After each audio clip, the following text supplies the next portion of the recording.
Well, I think we should get started. And good evening, everyone. It's so good to have you here.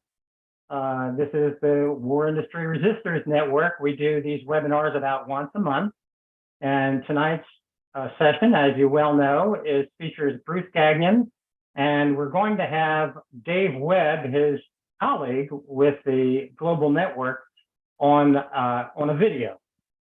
Dave's not going to be with us live, so we'll have him, but it'll be on a video.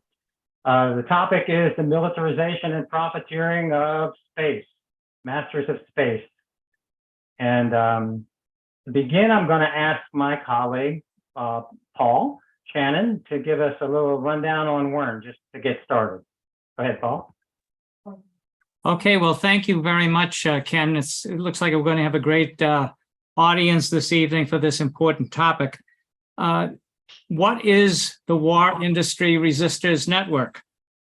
Well, the growing power of our military contractors over our lives for many people is becoming clearer and clearer every day.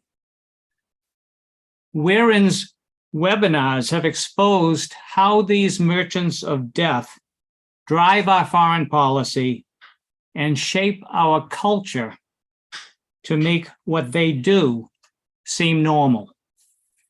By documenting their influence over key think tanks, our universities, our media, our nonprofit world, as well, of course, as over US Congress and the executive branch, the War Industry Resistors Network exposes the sources of their power and brings these connections out into the open, where we can deal with them and act to change the trajectory of our country.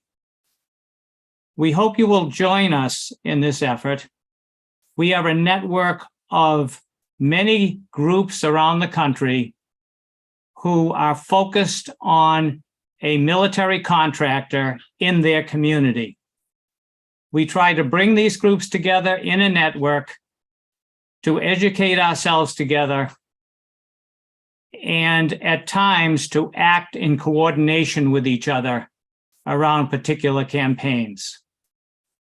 We hope you will join us and get involved in our work, because the stakes these days are so high. Now that we know where the problem lies and what we have to do, it's time for us to act together.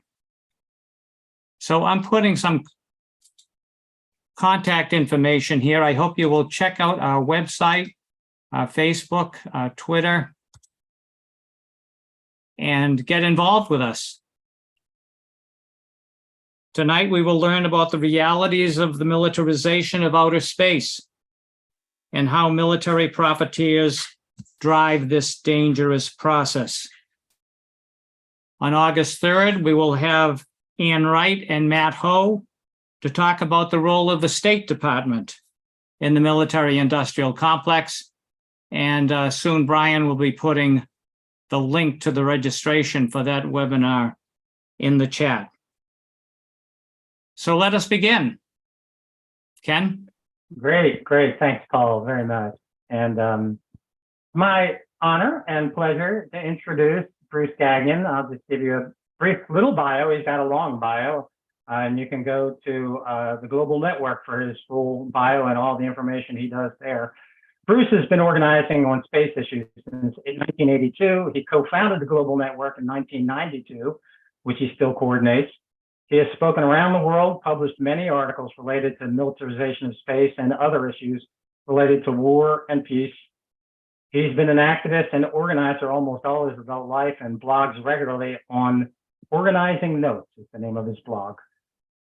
So I'll post Dave Webb. Dave, as I mentioned, is not going to be with us live today. Bruce is going to introduce his video. So I'll post Dave's bio in the chat, and Bruce, over to you.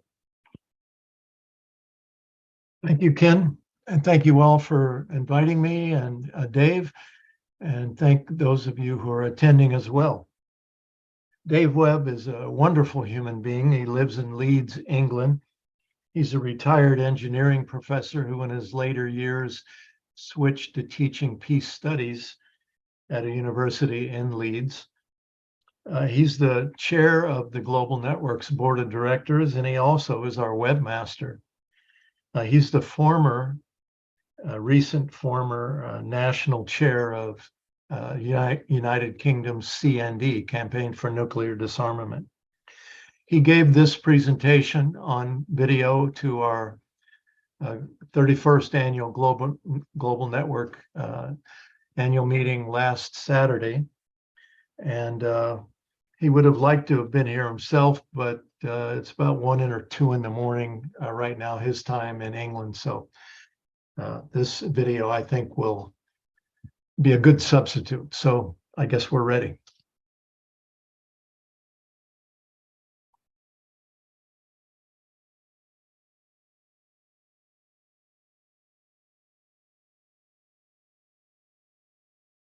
The militarization and weaponization of space has been going on since the dawn of the space age, but it has recently become very dangerous and extremely worrying. The race for space has always been about missiles, political prestige, and achieving military control of the skies. Its origins were in the Cold War nuclear arms race between the Soviet Union and the United States, and both sides were aided by German scientists and missile technology taken from Adolf Hitler's missile program at the end of World War II. This will be a very brief outline of the space warfighting developments by the United States and examples of how the war in Ukraine is being used to test and improve space warfighting systems. It's mainly focused on the US because that's where we get most information, but also because the US is a major force driving others on to their own developments. Similar things will be happening in China, Russia, India, and elsewhere. Space became the ultimate military high ground in the 1991 Iraq War and became increasingly important in subsequent wars.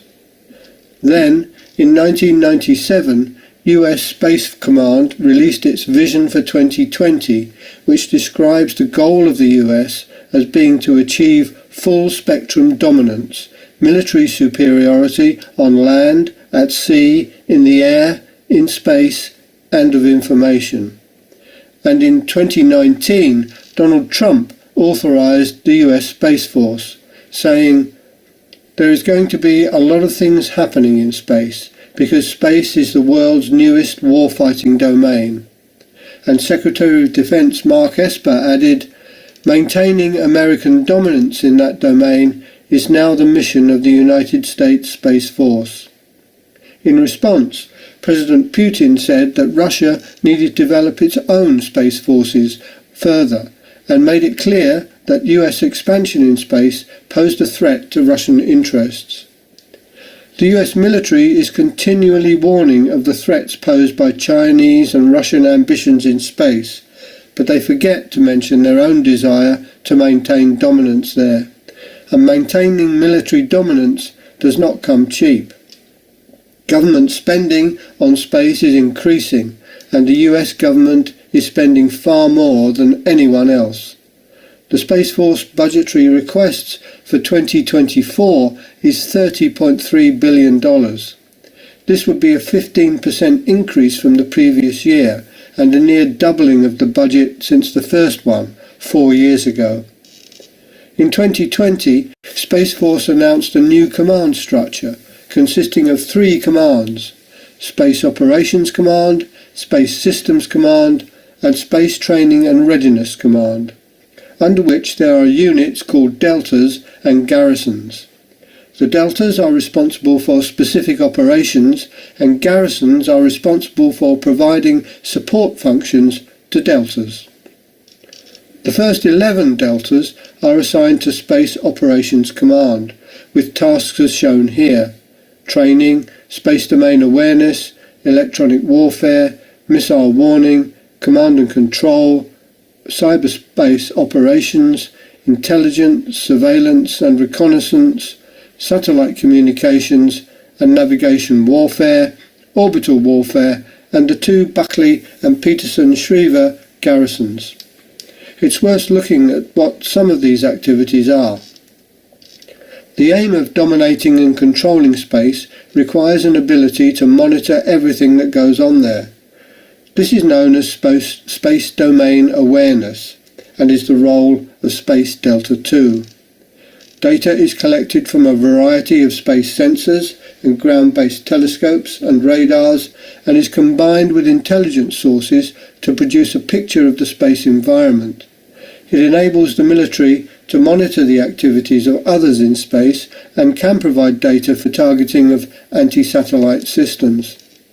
The Farlingdale's Large Phased Array radar near me in the UK is a 1989 to 1992 Raytheon upgrade of a system originally built by RCA in 1962. It's also a part of the US Ballistic Missile Warning System, which comes under Space Delta IV.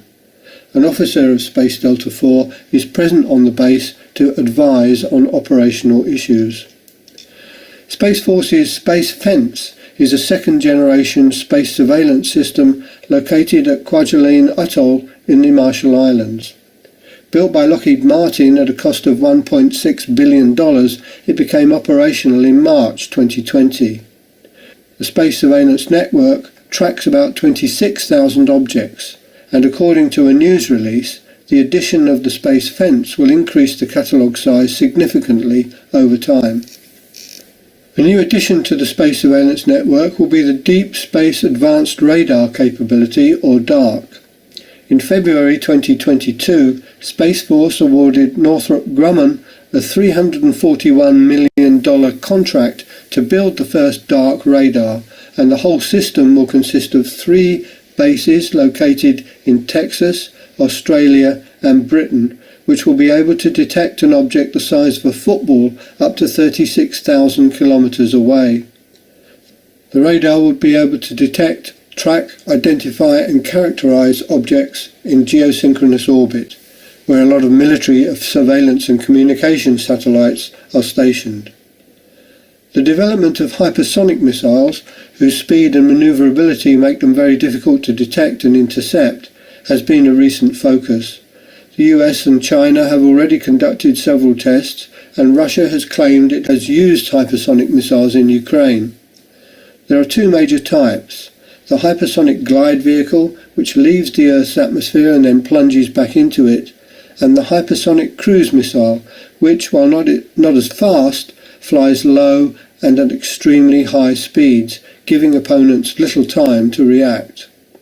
So the US Missile Defense Agency is developing a constellation of hypersonic and ballistic tracking space sensor satellites to detect and intercept hypersonics as part of the next generation overhead persistent infrared satellite system.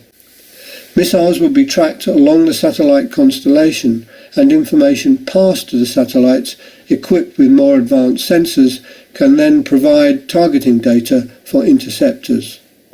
L3 Harris Technologies has completed the final major design stage of the on-orbit prototype demonstration system and has already begun building the demonstration satellite.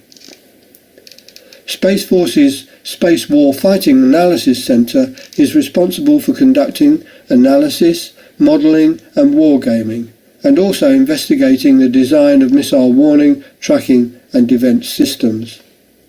Space Delta III is responsible for space electronic warfare. In March 2020, Space Force received its first space weapon, a ground-based satellite communications radio frequency jamming system. Disrupting satellite signals can affect the ability of the military to communicate, to command and control distributed systems, and to identify and home in on targets.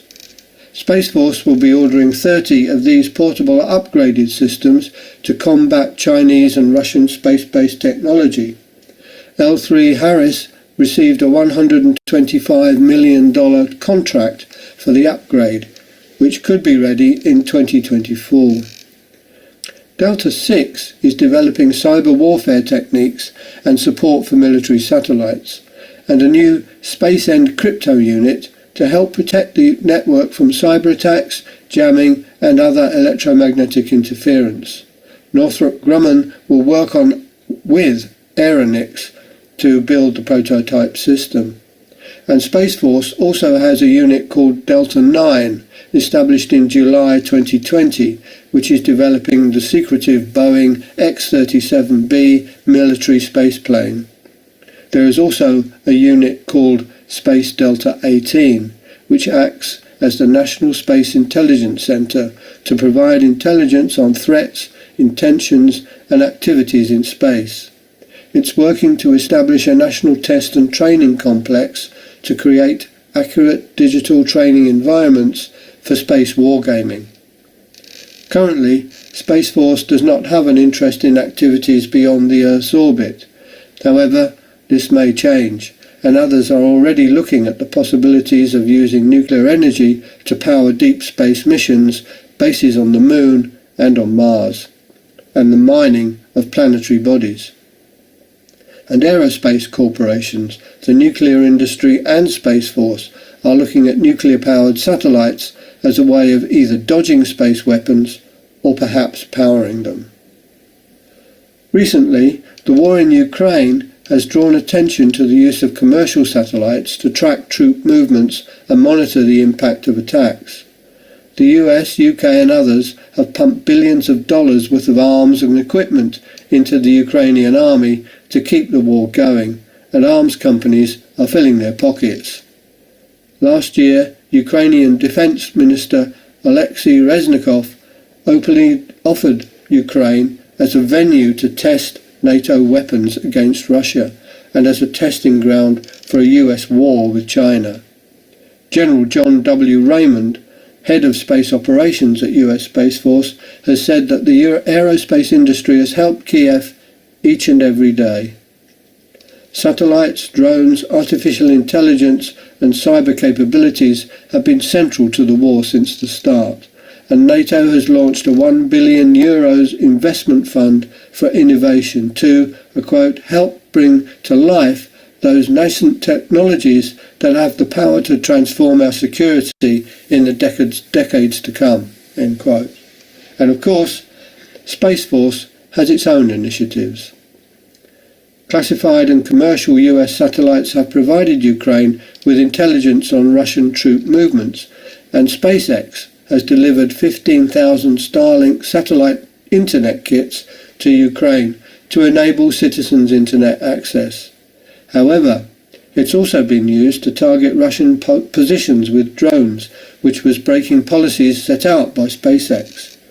Last February, SpaceX President Gwynne Shotwell explained that Starlink technology was never meant to be weaponized, and confirmed that while it was okay for the Ukrainian military to deploy Starlink technology for communications, the intent was never to have them use it for offensive purposes. She said the company had taken steps to limit the abilities of the Ukrainian armed forces to use Starlink in an offensive way, without giving any further details. Meanwhile, Russia has also claimed that its Tirada 2 system has found ways to disable ground-to-satellite connections as used by Starlink. Cyber attacks and signal jamming have been common activities in Ukraine, as have the development of countermeasures. The war has increased the use of drones, rockets and electronic warfare in the battlefield. A small drone fitted with modern digital optics and a secure data link can give even the smallest combat unit a view of the battlefield and the ability to see ahead, a mile or so behind enemy lines. The war in Ukraine has also been used to put missile defence back on the agenda. As previously mentioned, Russia has claimed it has successfully deployed hypersonic missiles in Ukraine, and the US has started to develop satellite networks as a defence. But why is all this particularly worrying now? Well, in May, Brigadier General Jesse Morehouse at US Space Command said that the Russian aggression and Chinese vision to become the dominant space power by mid-century had left the US with no choice but to prepare for orbital skirmishes. Morehouse said, if someone was to threaten the United States of America or any of our interests, we're ready to fight tonight. He added, We have a variety of capabilities we can bring to bear and will continue to develop capabilities that allow us to maintain a credible deterrence posture. So there is a real need for a halt to the space arms race. International cooperation and agreements must be achieved soon to prevent further damage to the Earth and the space environment. However, neither the spirit nor the letter of the 1967 Outer Space Treaty is being taken seriously, and space exploration has given way to exploitation. We urgently need new, up-to-date agreements. A UN open-ended working group on reducing space threats through norms, rules and principles of responsible behaviours was convened in February 2022, and the first and second sessions were held in Geneva the same year, with the third taking place last January. But not a lot of real progress has been made. Will it take too long to be meaningful? In the meantime, huge steps are being taken too quickly to further militarize and weaponize space. The international community must engage now to ensure strategies are adopted to create a sustainable future on Earth and in space. If you have been, thanks for listening.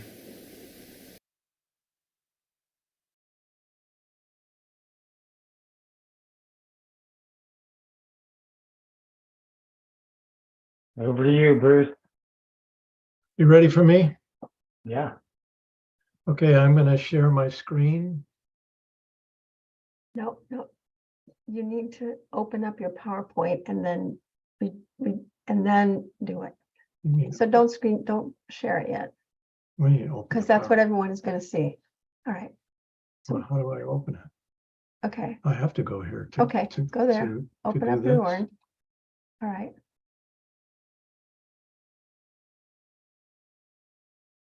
Okay, so now stop share. Stop share. And then start sharing again. Go to, so I don't think that's correct. let me see what they can see. Just bear with us for 1 second.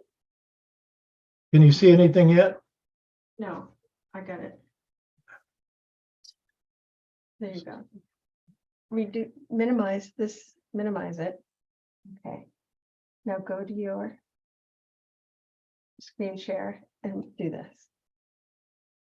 Okay. Can you see it now? It will be in a minute. Success. Success. There you go. Okay. All right. Here we go. Again, thank you all very much for the invitation and for being here. I grew up in a military family. My dad was in the Air Force, and during the Cuban Missile Crisis, we were living in South Dakota at Ellsworth Air Force Base, which was a B-52 bomber base. The base was on alert to prepare for nuclear war, and I was one of those kids crawling under my desk.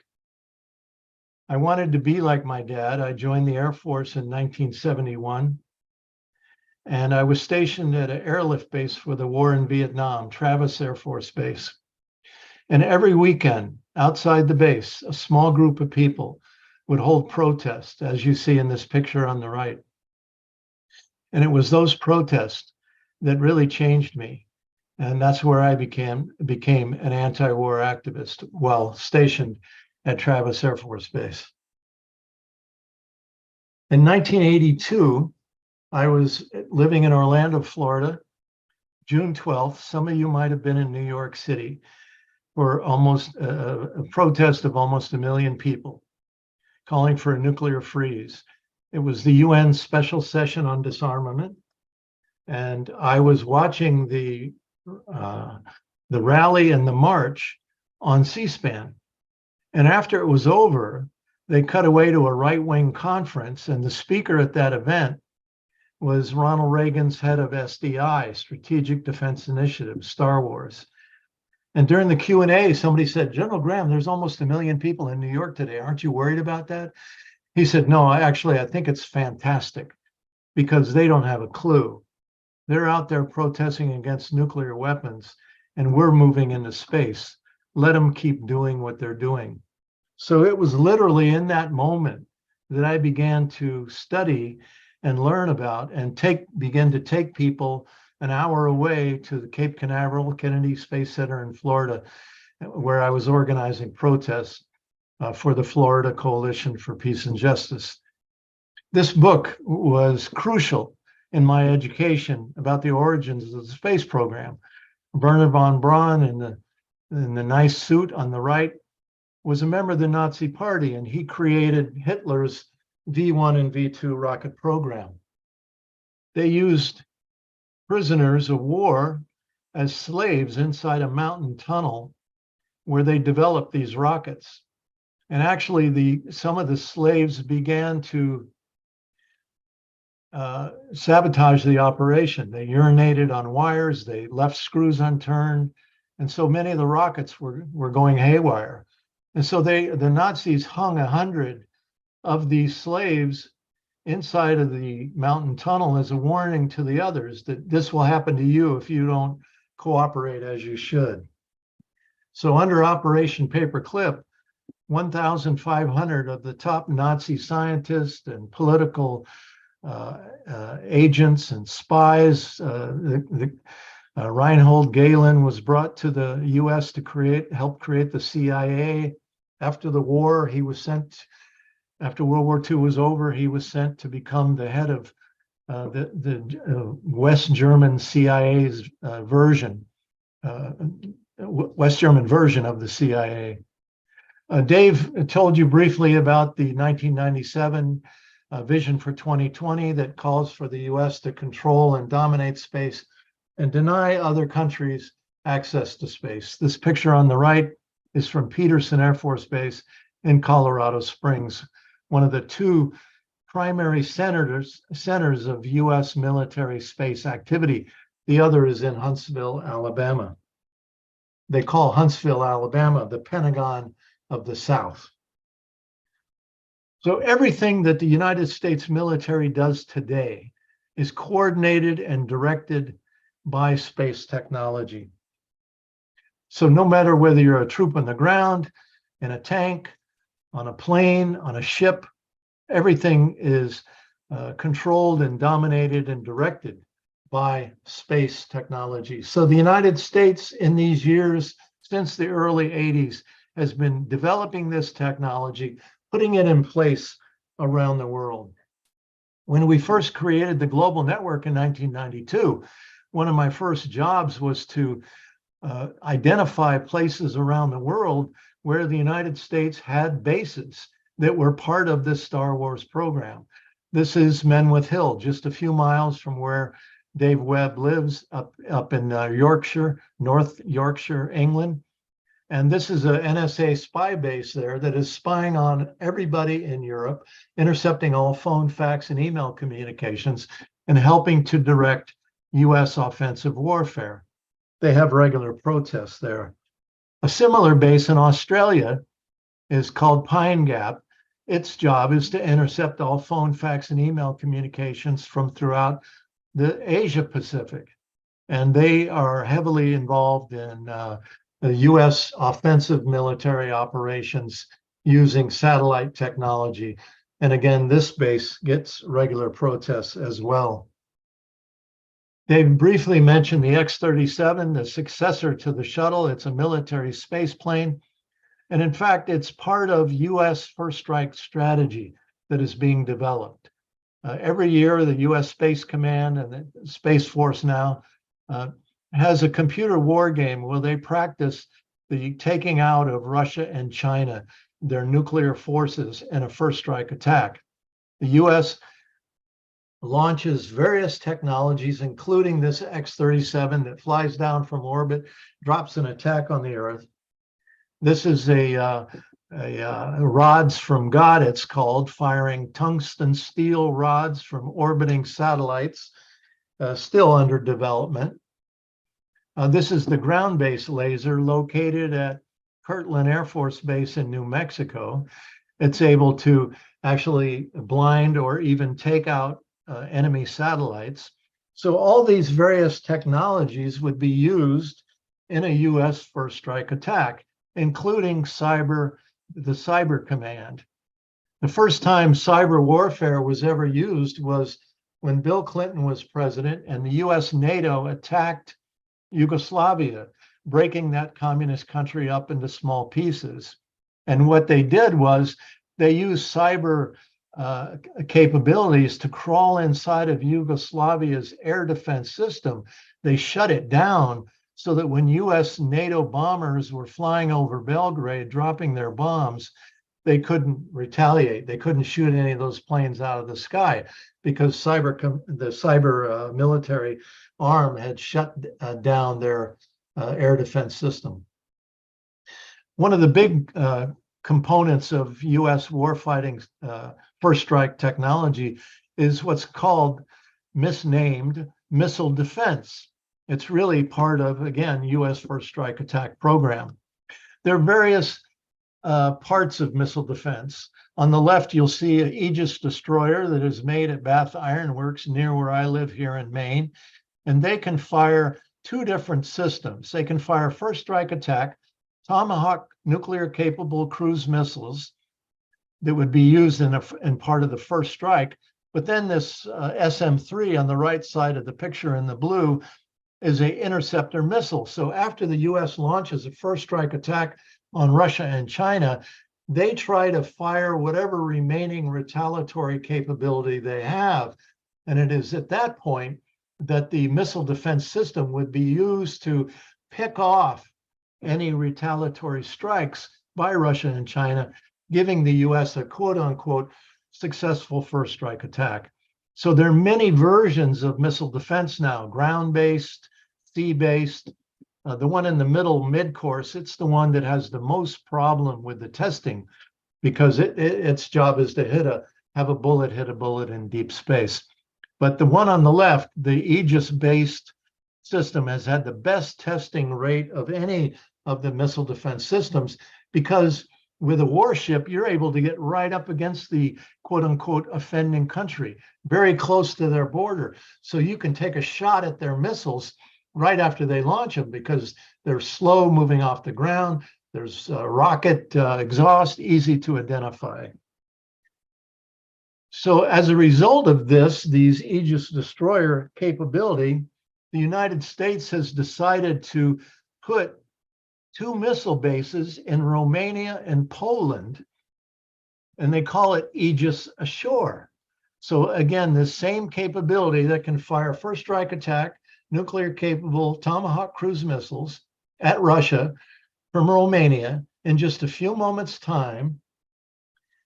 And then with a turn of a switch, after Russia then begins to try to retaliate, they can then fire the missile defense interceptor missiles, the SM-3, and try to take out the Russian response. This is the base in Poland, the groundbreaking of this base too. So this is basically a Cuban Missile Crisis in reverse, because now from Romania and Poland, the United States can launch first strike attack on Russia in literally a minute's time. The United States can reach Russia with these Tomahawk nuclear capable cruise missiles within about 7 minutes.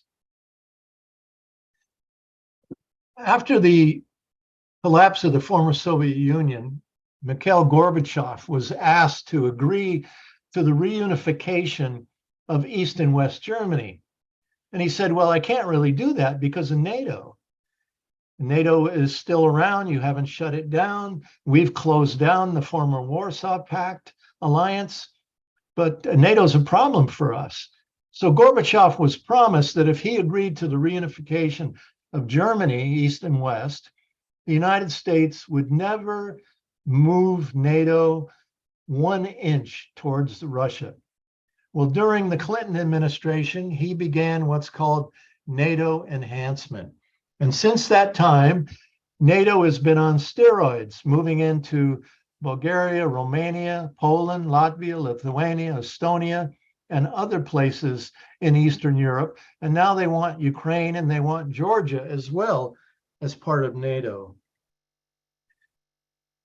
I often ask the question, why does the United States say they want regime change in Russia?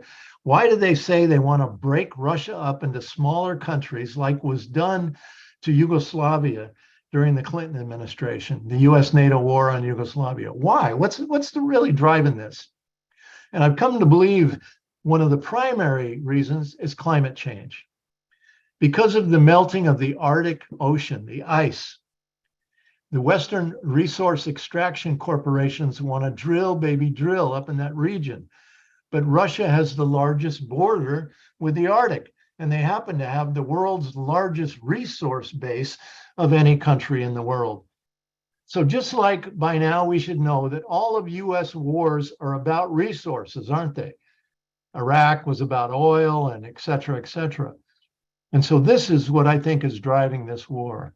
And look at the Finland border and Sweden, how close they are to Russia, and their proximity, obviously, to the Arctic Sea. This is why it was so important for the United States to bring Sweden and Finland into NATO. Norway has long been a member of NATO.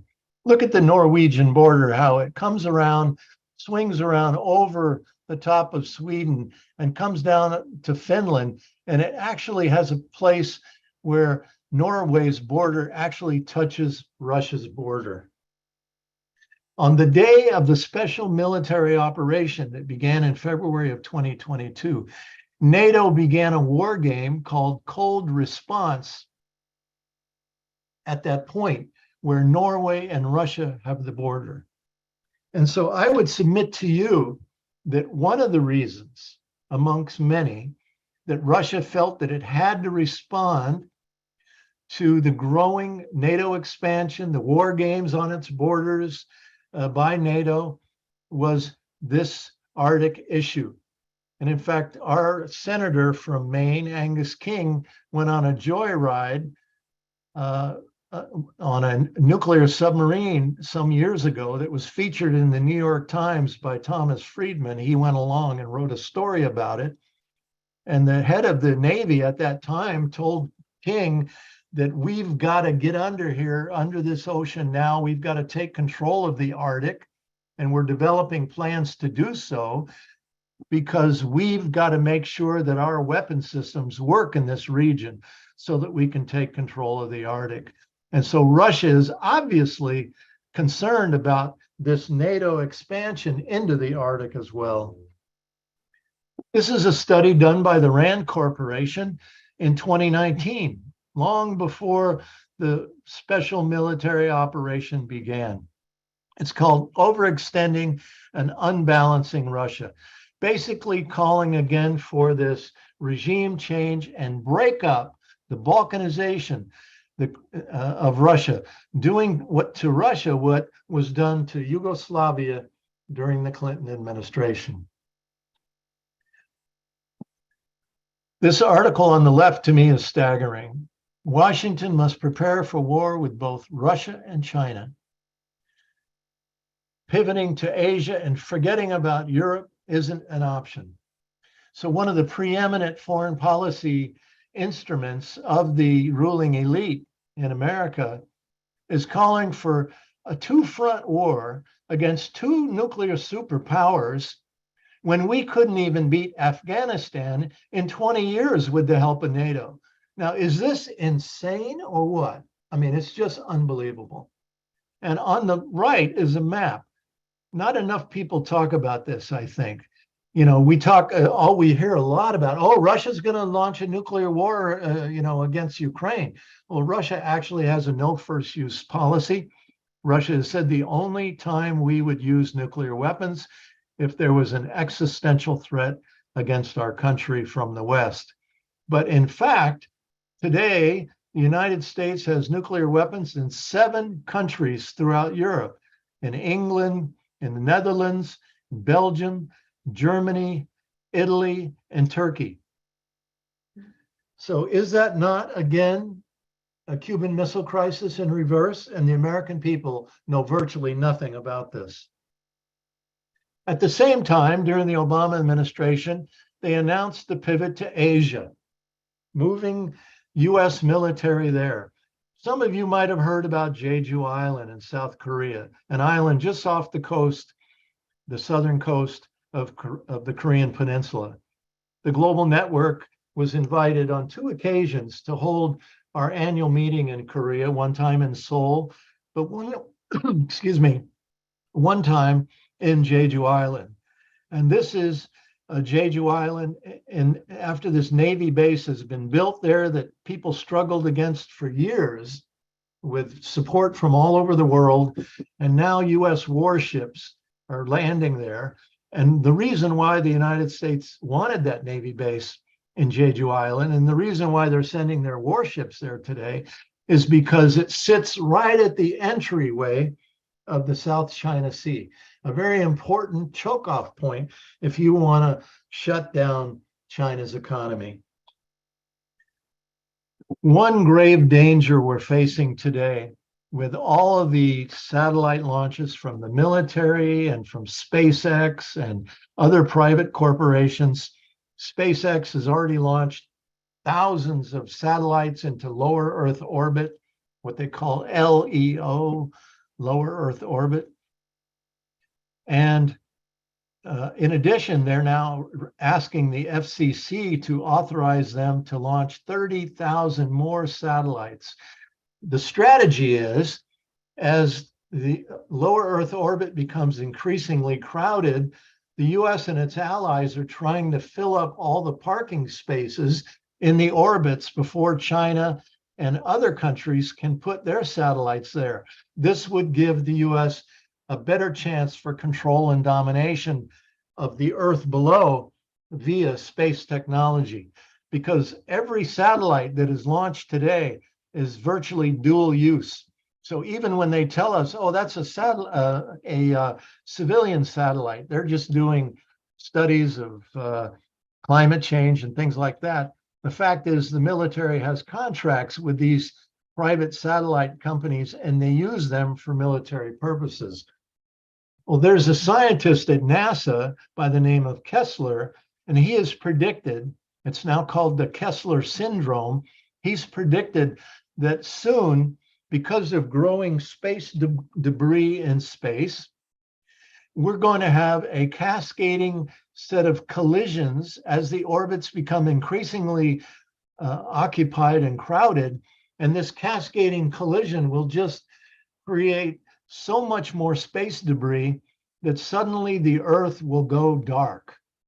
Imagine cell phones, GPS, internet banking, air traffic control, cable TV.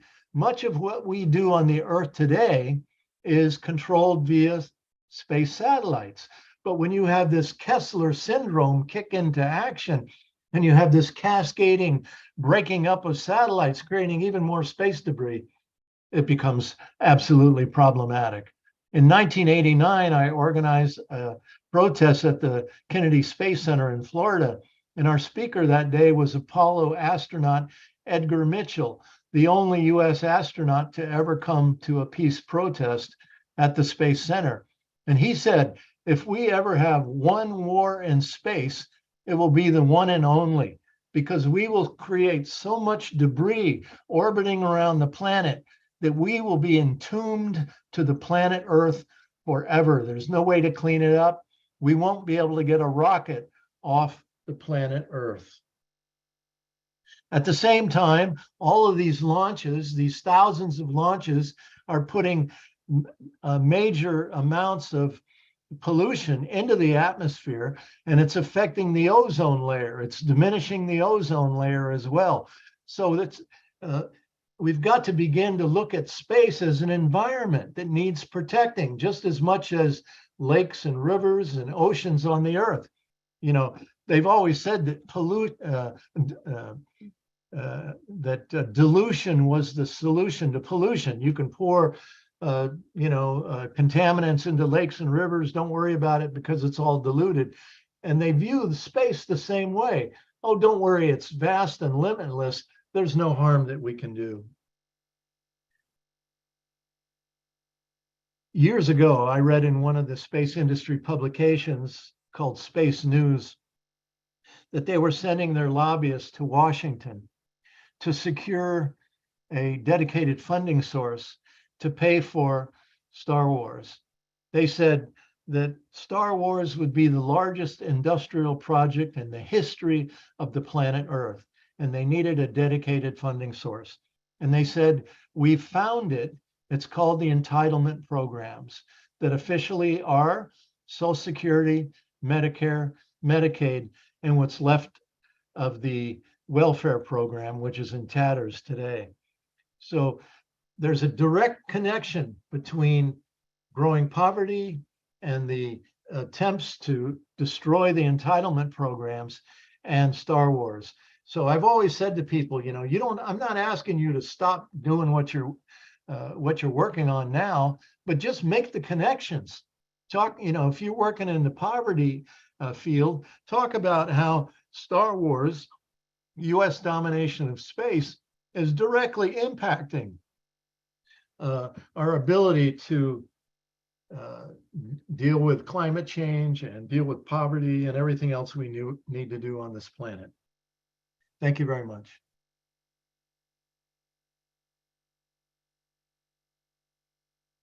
Well, Bruce, thank you so much. You are the treasure. Truly, you are. I, and I'm sure all of us, respect and are appreciative of your knowledge, your deep knowledge. We spent all these years studying this stuff, and also your caring. Thank you, brother. Brian, you want to take it from here and get us involved in a little action right now? Sure. And this was actually suggested by Paul and Ken, but also Bruce provided us with some of the language that while you all are thinking of your questions and getting ready to raise your hands, that we should send some messages in to our members of Congress saying that we oppose this and we'd like them to oppose it as well. So we put together a little action. This makes it really easy to send a message to your senators and to your member of the House of Representatives. And perhaps, Bruce, you can tell them a little bit about what's included in the action. I'll put it in the chat right here. It's very easy. You just need to put your address so that we can see who you're repped by. And it will send a message directly to them, encouraging them not to fund the Space Force anymore, and also to participate in a UN treaty to keep space for peace. I was wondering, Bruce, if you could tell a little bit about this opportunity at the UN for a new treaty on space. During Republican and Democrat administrations for at least the last 25 years, maybe even farther back, annually, Russia goes to the UN General Assembly and introduces a resolution called PAROS, P-A-R-O-S, as in Sam, PAROS, Prevention of an Arms Race in Outer Space. It's a resolution calling for a new treaty to ban all weapons in space. And it passes overwhelmingly in the United Nations General Assembly as a resolution with the United States and Israel. And usually they twist the arms of a couple of other countries like the Marshall Islands. In the last couple of years, Ukraine also joins the United States in voting against it, but it passes overwhelmingly. And so procedurally, it is then sent to the Conference on Disarmament in Geneva for negotiation. And it is there that the US and Israel block any developments of a treaty to ban weapons in space. I say, let's close the door to the barn before the horse gets out. Russia and China have long been saying we don't want to spend our national resources. We have too much poverty in our countries. We want to deal with that. Let's not have an arms race in space. But if the United States thinks it's going to be the master of space, we're not going to allow you to do it. We're going to, keep up with you, try to anyway. And so there can be no question that today the United States, from the outset, has been leading the charge, leading the way militarizing space. And Russia and China have very reluctantly, and they continue to every year still introduce this treaty at the UN. Well, thanks for explaining it and for helping us to put it together, Bruce. So if you are so inclined, I'm hearing from people in the chat that their reps are wholly owned by the military-industrial complex. Some are better than others. They're all not to be trusted, in my opinion. But that doesn't mean you shouldn't complain to them. So if you have a minute and you're so inclined, we do encourage you to take that action. Thank you, Mary Teresa. But without further ado, I think we want to get to some Q&A, right, Ken? Can I Yeah, ask? let's do the Q&A. Oh, Bruce has something. I just want to ask a question. Is this something that I can also share with our global network email list as well? Certainly is. Okay. All right, thank you. Brian, did you see Melody's comment that the message has the title cluster bombs? Oh, let me just change that. It's something that I just made up tonight, but that can be changed actively. So Okay. that won't be sent. But let's get to Q&A. Good. Okay, so we're going to give ourselves 15, maybe 20 minutes here, depending on questions and answers. At some point, I'll just have to call it quits. And the way we do it, you can see people raising their hands already. If you go to the reaction button down below, there's a function that says raise hand. And what happens is you just kind of line up and I'll call you one at a time. I will ask you to keep your comment / question brief so we can give the line fair to Bruce, our guest. And also to please have a question, not just a comment. Okay, so the first person is Beth. Go ahead, Beth. Hi, thank you so much for this. This has been bothering me a lot. I'm very concerned that they put the Space Force into effect, I think during Trump. And I'm just wondering if the Democrats can turn that back, rescind that, get rid of that. And is Star Wars still around, get rid of that? I unfortunately represent Courtney's district with the electric boat where they're making the nuclear subs. And I'm also wondering if the people where we're putting our bases and our warships and subs, if people are rising up to kick those things out of there. So getting rid of the Space Force, Star Wars, and people rising up to get rid of our imperialist bases and warships and subs in their areas. Thank you. I hope that was quick enough. Well, let me tell you a story about the origins of the Space Force. It was a bipartisan bill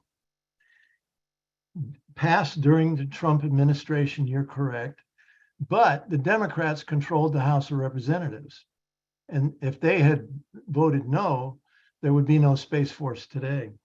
The only thing the Democrats asked for during the debate was to call it the Space Corps, like the Marine Corps, rather than the Space Force. Sounds like a gentler thing, you know, and that was it. And they didn't even fight for that either. So the Democrats really, as we know, they're agents of the military-industrial complex as much as the Republicans are. So that's that story. There are protests all over the world against U.S. bases, U.S. naval installations, everything else. And I travel a lot to those places. I have many friends in those places, and they always say the same thing. What are the American peace movement people doing and saying about all this stuff? Why aren't they more active? They're paying for it. Why aren't they doing more? And that's the question they ask of you. Not just you, Beth, but all of us, you. Okay, thank you for that. Mary Beth Brangan, you're next. Go ahead. Oh, hi. I just appreciated the presentation so much, Bruce, and from your associate in lead in England. And but we couldn't see the whole text on his presentation on his video. Can you please send that out to everybody on the list again, without the bands that block things out at the top. That was such an excellent presentation, and I hate to miss it. Thanks. Yeah. Bruce and Mary Beth, I have that video, and I sent out a follow-up email to everyone in a couple days, and I'll include that video link in the follow-up email. Thanks so much. Okay, Elizabeth, it looks like Fatah, maybe. You're muted, Elizabeth. Yeah, all right. I'm okay. What about UFOs? There's a lot of talk now about UFOs. And what is your thoughts about that? I believe that we're not the only quote unquote intelligent life in the universe. I'm not sure how intelligent we really are, but I do believe that there are other civilizations, whatever. And I believe that they visit this planet and have visited this planet for many, many, many thousands of years. So I don't necessarily fear them. And, I know why the United States government doesn't want us to know about it, because on occasion they've captured some of their craft, and they've reverse engineered them and are using those technologies for their own military applications. So anyway, that's what I think. Okay, thank you. Yeah. I see just one more hand raised. Mark, is it Keith? Guys? Yes. By the way, the UAP UFO thing, I agree with what Bruce said.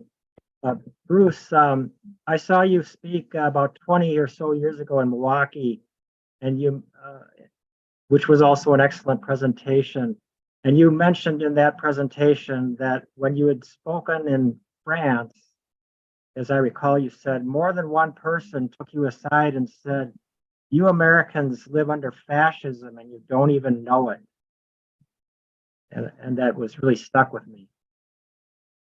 It's interesting that you remembered that from 20 years ago. You got a good memory. Yeah, that's right. And I would say that their government is fascist too. I learned my definition of fascism from none other than Benito Mussolini, who was the World War II Italian fascist leader. And his definition was the following: fascism is the marriage of corporations and government. And that's what we have in the United States today. Corporations run our government. RFK Jr. has been talking about corporate capture of the agencies of the government, all of them. And I think he's absolutely correct about that. So thank you for your good memory. Appreciate it. Okay, so Paul Stanton, maybe you'll be our last question. Go ahead. Okay, thanks, Ken. So Bruce, the presentation is quite overwhelming in terms of the sophistication, amount of money and all this, and the power that they have to make sure that our policies follow what they want. What is your assessment, given this massive entity, of where the weak points are that we might be able to exploit rather than running into the thing where it's strongest? Well, I think everything has an Achilles heel. And the Achilles heel of Star Wars, if we just call it that, is money. You saw at the last slide, pyramids to the heavens. The only way we're going to pay for this is to cut the entitlement programs. So if we fight for social progress, if we fight for rebuilding the collapsing and crumbling infrastructure of America, if we fight for environmental care, then that makes it more difficult for both parties to take money and put it into creating an arms race in space. And if we fight for PAROS, the Prevention of an Arms Race in Outer Space Treaty that would ban all weapons in space, that would also help. So I think those 2 points are key. But in the end, we're never going to get anywhere until people know about this. You know, Noam Chomsky says, how do you expect the American people to do anything when they don't know about anything because the media doesn't report it? That's why things like this webinar tonight are so crucial. Every October, we hold for more than 20 years annually, we hold what we call Keep Space for Peace Week. This year, it's October 7 through 14. And during that time, we ask groups and individuals around the world to put on some kind of public education events to illuminate this issue, even if it's just showing a video. We've hired a guy, an Iraq and Afghanistan war veteran, the last 2 years. Every month, he makes us a new short space issues video. And they're on our website, spaceforpeace.org, in the resource section. Go there and watch some of those videos and share them, for example, during Space Week on your Facebook or to your email friends or whatever. I mean, there's all kinds of, stand on a corner, you know, no war in space, you know, fund healthcare, you know, things like that. If we all do that all over the country and around the world, it would be great. In India, there's a law professor that 2 years in a row has organized a national law event talking about keeping space for peace from a legal perspective. And she invited legal students from 20 universities across India to come to this event. I was invited, some other people from the Global Network went there as well. We spoke. And it was just amazing to see these young law school students talking about the legal implications of the US claiming it owns space, you know, that it can go out and mine the sky, violating the Outer Space Treaty and the Moon Treaty that says no individual, no organization, no company, no corporation can claim ownership of the planetary bodies. But when Obama was president, he signed a law giving US corporations the right to go out and claim ownership of planetary bodies. Well, that violates the Outer Space and the Moon Treaty. So, you know, this was amazing, the initiative of one law professor in India to create such an organization, such an event 2 times in a row. So there's a lot of things we all can do. Oh, let me just add that we just published our newsletter. And it's a newspaper, actually. It's called Space Alert. If you want to get one, send me a message. Maybe somebody will put my email in the chat, and you can send me an email. Give me your address. I'll send you one in the mail. Or you can see it online. Go to our website, spaceforpeace.org, and go to the resource section, and you can see every newsletter we've ever published there. Well, that's a good place to end, I think. Bruce, unless you have any final words other than that, we've mentioned your blog, Organizing Notes. Do you want to mention anything else about how to keep track of your work? Yeah, you know, I stand on the street corner 2 days a week, holding a sign, no war with Russia, stop, no more money for Ukraine. We've already given them $140 billion from the United States. I do that 2 days a week. I've been doing that since the special military operation began, 16 months ago or so. So I've been doing it every Thursday in Brunswick, Maine. So I'm going to write a blog about that tomorrow, for example, blog post. So I'm always posting things about what I'm doing and also sharing articles and videos from other people that are passing on really good information. So check out my blog. You know, and I try to give a whole international perspective on all of these issues as they impact so many places around the world.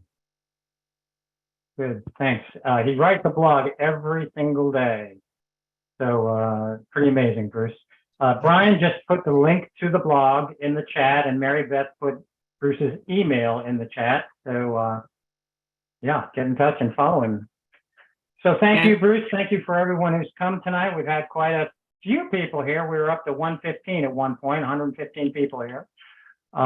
So as I say, I'll send out the recording and the link to Dave's video, and also the link to our next webinar, which is August the 3rd, when we're going to have Ann Wright and Matt Ho with us talking about the role of the State Department in the military-industrial complex.